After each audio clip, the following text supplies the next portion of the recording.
अस्सलामुअलैकुम दोस्तों, कैसे हैं आप लोग। उम्मीद करता हूं भाई सभी लोग खैरियत से होंगे। एक बार फिर से आप सभी का स्वागत है आपके अपने YouTube चैनल सिटी ट्रैवल 23 में। आज की वीडियो में भाई हम बात करने वाले हैं कि अगर आप महाराष्ट्र में रहते हो तो पर मंथ आपका खर्चा कितना आ सकता है और आप कहाँ रहेंगे, कितना किराया लगेगा और कितना खर्चा होगा। तो ये वीडियो उन लोगों के लिए है जो महाराष्ट्र में आने की सोच रहे हैं, चाहे वो महाराष्ट्र के ही किसी अदर डिस्ट्रिक्ट से हो, आउट ऑफ महाराष्ट्र के हो, कहीं के भी हो। अगर आप महाराष्ट्र में रहते हो तो आपका पर मंथ कितना खर्चा हो सकता है, कहाँ रहना चाहिए, कहाँ कितना किराया चल रहा है, जो भी मेरे दिमाग में आपके सवालों के जवाब है वो सब मैं देने वाला हूँ। बहुत इंपॉर्टेंट वीडियो है। बहुत सारे लोगों ने ये सवाल किया है भाई कि महाराष्ट्र में पर मंथ कितना खर्चा आता है। एक कैलकुलेशन करके वीडियो आप बना करके दें। और ये वीडियो खास तौर से उन लोगों के लिए है जो लोग ओला, उबर, रैपिडो या कैब ड्राइविंग करते हैं या यहाँ पे अदर फील्ड में काम करने के लिए आना चाहते हैं, चाहे वो IT सेक्टर में हो चाहे किसी और सेक्टर में। तो सबसे पहले बात करते हैं भाई यहाँ पे घर कैसे मिलता है। भाई तो घर आप या तो खरीद सकते हो या तो आप रेंट पे रह सकते हो। तो अगर आप खरीदते हो भाई तो आपके पास 1 RK लेने के लिए, अगर आप इलीगल घर लेते हो, गाउठन घर जिसको बोलते हैं, तो भाई आप वो ले सकते हो कम से कम 15 लाख से 20 लाख में। और अगर आप 1 BHK लेते हो तो कम से कम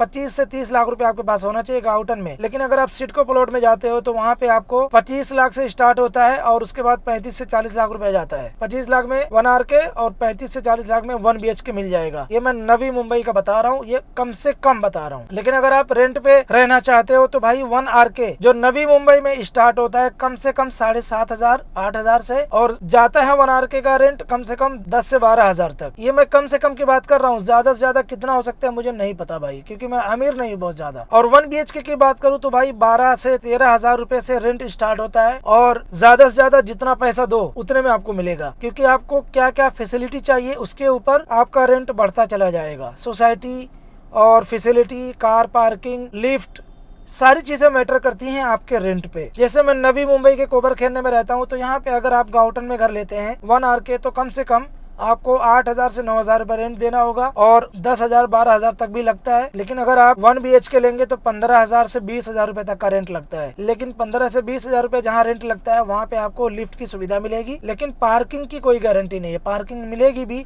तो 2 व्हीलर की मिलेगी। अगर आपके पास कार है तो कम से कम 30,000 रुपया रेंट लेके चलो आप, 30 से 35,000 रुपया, तो आपको 4 व्हीलर की कार पार्किंग, सिक्योरिटी, गार्डन और बाकी चीजें जो होती हैं एम्यूनिटीज जिसको बोलते हैं, वो सब भी आपको मिल सकती है। उसके अलावा बात करते हैं भाई पूरे महीने का राशन। तो एक महीने में कम से कम आपको, अगर आप चावल अपने गाँव से लाते हो या मंगाते हो, इम्पोर्ट कराते हो, तो यहाँ पे आपको एक महीने में कम से कम 10 से 15,000 रुपये आपका एक महीने का खर्चा हो सकता है रेंट के अलावा।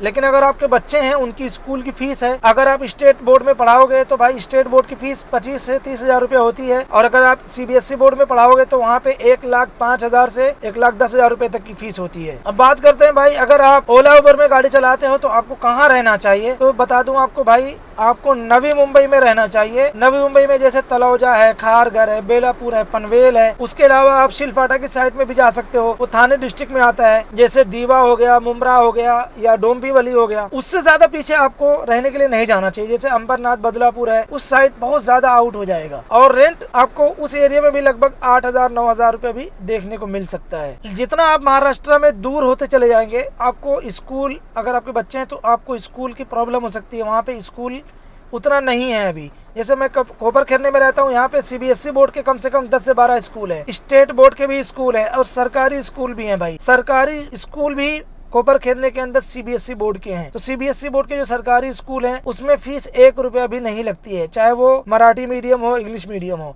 वैसे पूरे नवी मुंबई के अंदर अब मराठी मीडियम के सारे स्कूल कन्वर्ट होके इंग्लिश मीडियम में जाने वाले हैं अगले साल। तो भाई आप अपने बजट के हिसाब से और अपनी फैसिलिटी के हिसाब से अपना खर्चा आप डिसाइड कर सकते हो। मैंने आपको बता ही दिया है, 10-15,000 रुपए आपका राशन पानी में जाएगा। उसके अलावा रेंट बता ही दिया, अलग अलग क्वालिटी है उसके हिसाब से। और अगर आप गाड़ी चलाते हो तो आपका डॉक्यूमेंट्स, जो गाड़ी का रिन्यूअल होता है, वो हर साल कम से कम 35 से 40,000 रुपए उसमें जाता है। गाड़ी की सर्विसिंग अगर पूरे साल में 8 बार कराते हो आप तो 25 से 30,000 रुपया सर्विसिंग में जाएगा। अगर आप रेंट पे गाड़ी चलाओगे तो रेंट एक दिन का कम से कम 700 से 800 रुपए लगता है। तो ये सारे खर्च आप लिख लो कि ये इतना इतना लगेगा। आपको खुद ही समझ में आ जाएगा कि महाराष्ट्र में रहना कितना आसान और मुश्किल है। अगर आप महाराष्ट्र में कैब ड्राइविंग में आना चाहते हो तो भाई गाड़ी लेने से पहले आपको पार्किंग की जगह देखनी पड़ेगी, आपको उसकी साफ सफाई की जगह देखनी पड़ेगी। भाई गाड़ी कहाँ रखूंगा तो सेफ रहेगी और डेली साफ सफाई उसकी हो सकती है। तो ऐसे सारे जो आपके सवाल थे उसका जवाब मैं दे चुका हूँ। उम्मीद करता हूँ आपको ये मेरी वीडियो पसंद आएगी। वीडियो पसंद आती है तो लाइक भी करें, शेयर भी करें दोस्तों के साथ में। मैं मिलता हूँ आप लोगों से अगली वीडियो में। अपना ख्याल रखें। अस्सलामु अलैकुम।